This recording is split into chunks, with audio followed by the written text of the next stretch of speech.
Fala pessoal, tudo bem? Eu vou te dar 8 dicas para você não cair em pegadinha da ciência, porque hoje eu acordei de bom humor e eu acho que eu tenho que ajudar vocês a identificar as coisas óbvias de textos científicos, tá bom? Quem é meu aluno do PBE sabe muito bem desses itens em profundidade, mas eu vou explicar pelo menos dicas para você nunca cair em roubada, tá bom? Primeira dica que eu vou sugerir para clínicos: não leiam artigos publicados em revistas predatórias ou em pré-prints. Pré-prints são documentos que não foram revisados por pares e revistas predatórias são revistas pagou, publicou, tá? Existem vários sites que você pode identificar. Se for colocar Predatory Journals, por exemplo, você vai achar no Google como identificar essas revistas. E pré-print é muito claro, parece um texto de Word e aquilo não é texto científico ainda, ele precisa ser publicado, tá bom? Segundo ponto que você tem que ficar de olho é na plausibilidade biológica da pergunta de pesquisa. Sabe, tem coisa que é irreal, que não tem como ser verdade, ou a plausibilidade biológica é muito pequena, entendeu? Então, quando alguém te faz uma grande promessa, sabe, fala assim: olha, eu vou te dar uma coisa que está ultra diluída em água milhares de vezes, isso vai mudar a sua célula. Você fala assim: putz, será que isso é possível? A plausibilidade é muito baixa, ou a probabilidade pré-teste, que é o número 3 da dica, é muito baixa. Então, se ela é muito baixa, a probabilidade daquele texto científico encontrar alguma coisa também é baixa. Então, quando você tem uma ideia esdrúxula de um lado e um paper positivo do outro, desconfie, tenha pensamento cético, tá bom? Acabei falando 2 itens de uma vez só: plausibilidade biológica, probabilidade pré-teste. Dica número 4. Toda pesquisa, ela deve responder dentro de um desenho de estudo adequado. Você tem que saber responder isso. Por exemplo, efeitos de intervenção não podem ser medidos por estudos observacionais. Qual tipo de desenho de estudo, por exemplo, é o adequado para fazer um estudo de prevalência, por exemplo? E a maioria das pessoas não tem a menor noção sobre qual pergunta de pesquisa deve ser respondida em qual desenho de estudo. Isso é extremamente fácil de encontrar na internet e vocês deveriam buscar isso. Então, por exemplo, você quer falar de efeitos de intervenção? A única forma é através de um ensaio controlado e autorizado. Não tem outra.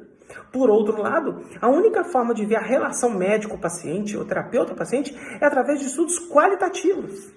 Então, na verdade, você tem a ferramenta certa para cada pergunta. E a maioria dos artigos erram isso. Então, você não devia nem ler, entendeu? Quinta dica: uma vez que a pergunta de pesquisa se encontra com o desenho de estudo, o próximo passo é entender as fontes de viés daquele estudo. E, infelizmente, a maioria das pessoas não olham isso, eles só falam: olha, está publicado, o resultado é positivo, viva! E, às vezes, o estudo ele é repleto de viés, ou tem 1 ou 2 itens de viés apenas, mas que ele contamina todos os resultados do estudo. Então, basicamente, você tem que decorar uma regra aqui. Quanto mais viés tiver um estudo, maior a chance dele dar positivo.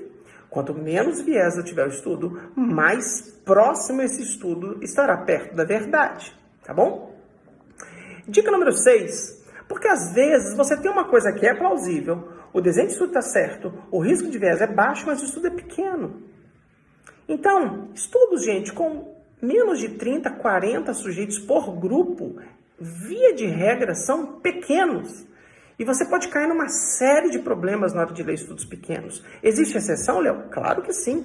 Os estudos de caso único em doenças raras, os desenhos qualitativos. Mas tirando esses 2, a maioria dos estudos exigem amostras de, sei lá, pelo menos 100, 200, 300 pessoas. Tá? A regra de ouro que eu ponho não é regra final, mas pelo menos uns 50 pacientes por grupo deveria existir para ter um mínimo de confiabilidade estatística ao redor daquilo. Porque eu pergunto: você trataria sua mãe num estudo que analisou 30 pacientes por grupo?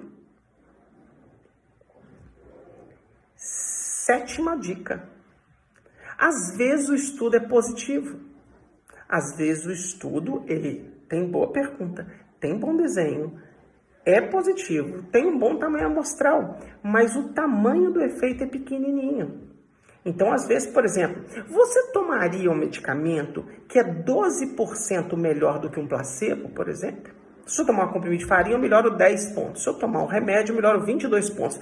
Você gastaria dinheiro e arriscaria a sua saúde por uma coisa que tem, sei lá, 12, 15, 16, 18% acima de placebo?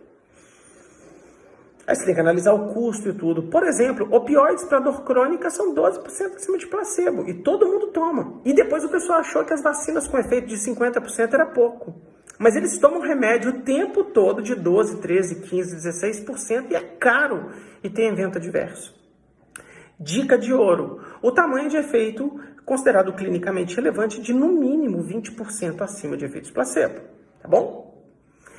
E uma coisa que poucas pessoas leem e vocês deveriam prestar atenção, aí é um trabalho de detetive, desculpa fazer isso, mas é a solução, é ver se os autores desse estudo não têm conflito de interesse com o próprio desenho de estudo. Então, muitas vezes, o autor claramente trabalha, por exemplo, numa indústria farmacêutica, ele testa uma droga da indústria farmacêutica e ele declara que não tem conflito de interesse. Léo, tem problema ter conflito de interesse? Não, desde que seja declarado. E aí você vai ler o estudo sabendo que aquele estudo daquele medicamento, por exemplo, é feito pelo fabricante do medicamento. E isso tudo junto, que na verdade são 8 dicas, ela é o resumo básico, raso, mínimo, para você ter pensamento cético. Você tem que duvidar das coisas. E a ciência pede que você tenha um pensamento cético, analítico, probabilístico e que você tem que duvidar de tudo até que os dados te provem o contrário. Tá bom? Então, resumindo, não leiam pré-prints e predatórias, veja a plausibilidade biológica, veja a probabilidade pré-teste, veja se o desenho de estudo é adequado, se for, veja as fontes de viés, veja o tamanho amostral, o tamanho de efeito e os conflitos de interesse, tá bom? Se tiver alguma dúvida ou mais alguma coisa que você acha que tem que incluir nessa lista, coloca aqui no comentário e manda esse vídeo para seus amigos. Um abraço!